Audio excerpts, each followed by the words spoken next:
Mä oon Sally Armbrecht, tulen USAsta, asun Läpenjärvillä melkein 11 vuotta nyt.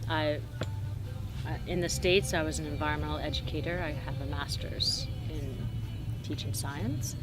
In Finland, because my Finnish isn't perfect, I couldn't necessarily teach science in the school, so I've been teaching English as a second language in the various schools in the area, Porlammi, Läpenjärvi, Pukoro, when the school was there, Loviisa. And I also edit English as a second language. I have my own company, or no, I don't have a company, but actually I work through this Lilith Osuuskunta. So I can have my own business basically, do freelance work. I'm from a place called West Virginia on the East Coast, and it's in these very old mountains, the Appalachian Mountains. So my parents still live in the house where I grew up. I'm from the capital city, and in the suburbs there. And I guess that's one of the things that I miss the most, being in Finland. It's quite a flat country, and where I'm from, there is no flat unless you're by a river. So actually, one thing I really like is I live in Porlammi, and the road between Porlammi and Läpenjärvi is very curvy and up and down, and it reminds me of. And now I've stayed. I have a 10-year-old son, and I really love living in Läpenjärvi at the end of a dirt road, and I love my son's school, and Finland is a much easier place to live when you have small children because of the healthcare system and all the support for parents having the daycare and having mother leave, and it's a very supportive place to live. We considered several times, should we move to the States, and always when we started looking at all the ways our life is here and the ways our life would be in the States, we usually came back to this is more free because we can live in the countryside and be working part-time and afford our lifestyle here, whereas in the States usually you need full-time work to have affordable health care. I love the nature in Läpenjärvi. I have my special places that I like to go relax or take hikes, be with my child, or go swimming. I can walk quite closely. Well, as I said, I've been writing poetry all my life, and I love music, and I've been singing since I was a child. But I really, even singing in Valmakorn for 10 years, whenever they said, would you sing solo, I always said no. I was very stage fright. And I started studying at Porvoo Musiikkiopisto, studying classical singing.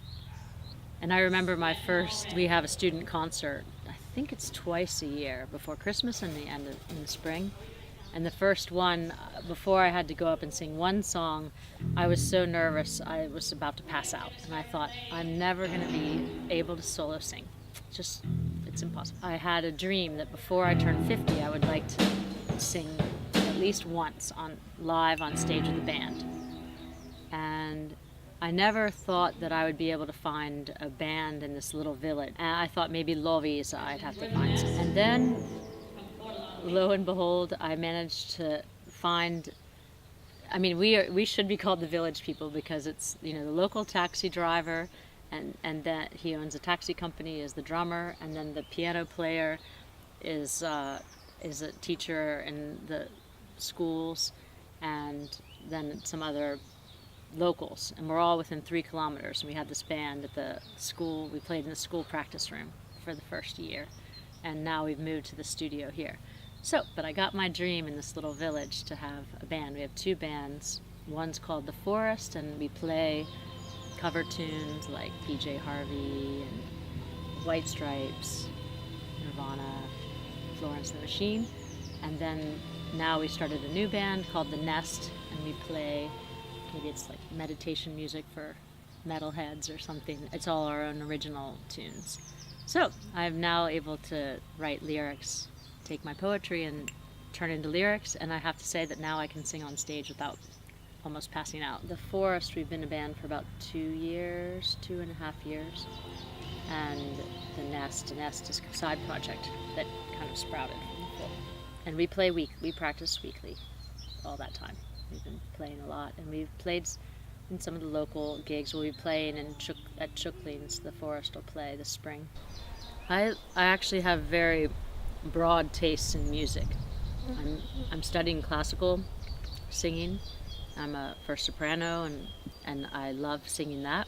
I just dreamed that by the time I was 50, I'm going to sing on stage with the band, even if I have to pay people to play with me. And I beat it by several years. So now I have 2 bands, and one is doing sort of, I guess you could say, indie cover and some of our own originals. And then the other one, it's all our own music. I don't know if you could call it stoner rock or chant metal or something. I guess like anything, if you're making your own music, then everybody in the band influences what comes out, what it ends up as. We're all writing the music together, and so it's very unique. I don't know if we even know yet what it is, because we have enough. We're about to make a demo, and I like music I like songs that have stories to them. I'm really into the lyrics, which sometimes is a little frustrating that I'm writing music and I'm in Finland, because I'm not writing music in Finnish, I'm writing in English, and I'm really into lyrics. And when I ask people, so what'd you think? They're like, oh no, I didn't really pay attention to lyrics. So I've through all my life, so I'm really excited, because I didn't know if I could actually write lyrics. It's quite different than writing poems, because it's a tighter structure and maybe more rhyming. So I wasn't sure I could do it, but it's been going well. Yeah, I guess Village People means to me my quirky friends that left Helsinki and came to live in the countryside, and our garden parties. And Village People means to me the farmers that are my neighbors, strong Finnish coffee, and pulla, and grilling outside, and enjoying being with my friends and enjoying the long summer nights. The school children and the women in the Valmakoren, and